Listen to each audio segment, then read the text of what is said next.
ಕನ್ನಡದಲ್ಲಿ ಒಂದು ವರ್ಡ್ ಕೂಡ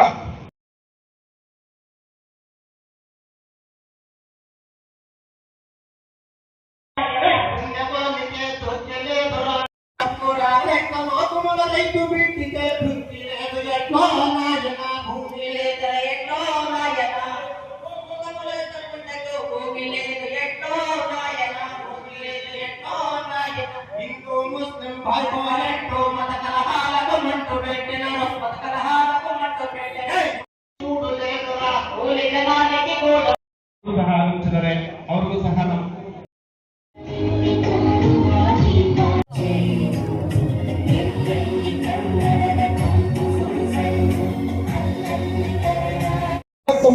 ಇಸ್ವಿಯ ನವೆಂಬರ್ ತಿಂಗಳ 26ನೇ ದಿನದಂದು ಈ ಸಂವಿಧಾನವನ್ನು ನಮಗೆ ನಾವೇ ಅರ್ಪಿಸಿಕೊಂಡು ಅಂಗೀಕರಿಸಿ ಶಾಸನವಾಗಿ ವಿಧಿಸಿಕೊಂಡಿದ್ದೇವೆ. ಮಾನವತಾವಾದಿ ತಮಗೆ ಒದಗಿದ ಎಲ್ಲಾ ಕಷ್ಟಗಳನ್ನು ಸಮರ್ಥವಾಗಿ ಎದುರಿಸಿದ ಮಹಾನಾಯಕ, ಪ್ರಪಂಚದ ಅತಿದೊಡ್ಡ ಲಿಖಿತ ಸಂವಿಧಾನದ ಶಿಲ್ಪಿ ಡಾಕ್ಟರ್ ಬಿ.ಆರ್. ಅಂಬೇಡ್ಕರ್. ಈಗ ಎಲ್ಲರನ್ನ ಸ್ವಾಗತಿಸಿದ್ದಾರೆ ಸಮಾಜ ಕಲ್ಯಾಣ ಇಲಾಖೆಯ ಬಿಸಿ ಸರ್ ಬಾಬು ರೆಡ್ಡಿ ಮತ್ತು ಭಾಸ್ಕರ್ ಸರ್ ಅವರು ವೇದಿಕೆ ಮೇಲೆ ಬರಬೇಕಾಗಿ ಸವಿನಯ ಪ್ರಾರ್ಥನೆ. ನಮ್ಮ ಮಾಜಿ ಪುರಸಭಾ ಅಧ್ಯಕ್ಷರು ಭಾಸ್ಕರ್ ಅವರು ದಯವಿಟ್ಟು ಎಲ್ಲರೂ ವೇದಿಕೆಗೆ ಬರಬೇಕು.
ಮತ್ತೆ ಜನರ ಉತ್ಸಾಹ, ಯುವಕರ ಉತ್ಸಾಹ, ಎಲ್ಲ ಸಮಾಜದವರು ಭಾಗವಹಿಸಿದ್ರು ಸರ್.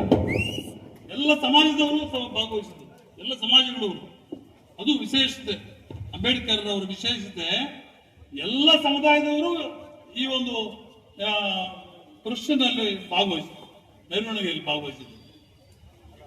ಹೆಚ್ಚಿನ ಜನ ಸಮುದಾಯದವರು ಇರ್ಬೋದು, ಆದರೂ ಕೂಡ ಎಲ್ಲ ಸಮುದಾಯದವರು ಭಾಗವಹಿಸ್ತಾರೆ. ಅದು ಸಂತೋಷ. ಅದು ಅಂಬೇಡ್ಕರ್ ಅವರ ವಿಶೇಷತೆ. ಅಂಬೇಡ್ಕರ್ ಅವರು ಕೇವಲ ಒಂದು ಸಮಾಜಕ್ಕೆ ನಾಯಕರಲ್ಲ, ಅವರು ಇಡೀ ಮಾನವ ಜನಾಂಗಕ್ಕೆ ಅವರು ನಾಯಕರು. ಅನೇಕ ವಿಷಯಗಳನ್ನ ನಮ್ಮ ತಹಸೀಲ್ದಾರರು ಸುಧೀಂದ್ರ ಅವರು, ಡಾಕ್ಟರ್ ಚಂದ್ರಕಲಾ ಅವರು, ಮತ್ತೆ ನಮ್ಮ ರಾಮಾಂಜಿ ಪ್ರೊಫೆಸರ್ ಅವರು ಬಹಳ ಅದ್ಭುತವಾಗಿ ವಿಷಯ. ಈಗ ಸಬ್ಜೆಕ್ಟ್ ಅಂಬೇಡ್ಕರ್ ಅವರ ಬಗ್ಗೆ ಇಂದಿನ ದಿನ ನಾವು ಜ್ಞಾಪಿಸ್ಕೋಬೇಕು. ಅಂಬೇಡ್ಕರನ್ನ ಈಗ ಏನಾಗಿದೆ, ಬರೀ ದಲಿತ ಅಂದ್ರೆ SC/ST ಸಮುದಾಯಗಳಿಗೆ ಮಾತ್ರ ಸೀಮಿತವಾಗಿ ಅಂಬೇಡ್ಕರ್ ಜಯಂತಿ ಅಂದ್ರೆ ಶೆಡ್ಯೂಲ್ ಕ್ಯಾಸ್ಟ್ ಅವ್ರು ಮಾಡಬೇಕು, ಅವರು ಮುಂದೆ ನಿಂತ್ಕೋಬೇಕು, ಅವರು ಆರ್ಗನೈಸ್ ಮಾಡಬೇಕು, ಅವರಿಗೆ ಮಾತ್ರ ಸೀಮಿತ ಅವರು ಅನ್ನತಕ್ಕಂಥ ಒಂದು ಬ್ರ್ಯಾಂಡ್ ಆಗಿ ಕ್ರಿಯೇಟ್ ಮಾಡಿಬಿಟ್ಟಿದ್ದಾರೆ. ಆದರೆ ಅಂಬೇಡ್ಕರ್ ಅವರು ದಲಿತವಾದಿಗಳು. ದಲಿತರು ಅಂದ್ರೆ ಯಾರು? ಶೆಡ್ಯೂಲ್ ಕ್ಯಾಸ್ಟ್, ಎಡ ಬಲ ಅಥವಾ SC/ST ಅಷ್ಟು ಮಾತ್ರನ? ದಲಿತರು ಅಂತಂದ್ರೆ ನಮ್ಗೆ ಸರಿಯಾಗಿ ಅರ್ಥ ಗೊತ್ತಿಲ್ಲ. ದಲಿತರು ಅಂತಂದ್ರೆ ಎಲ್ಲಾ ಜಾತಿಯವರು.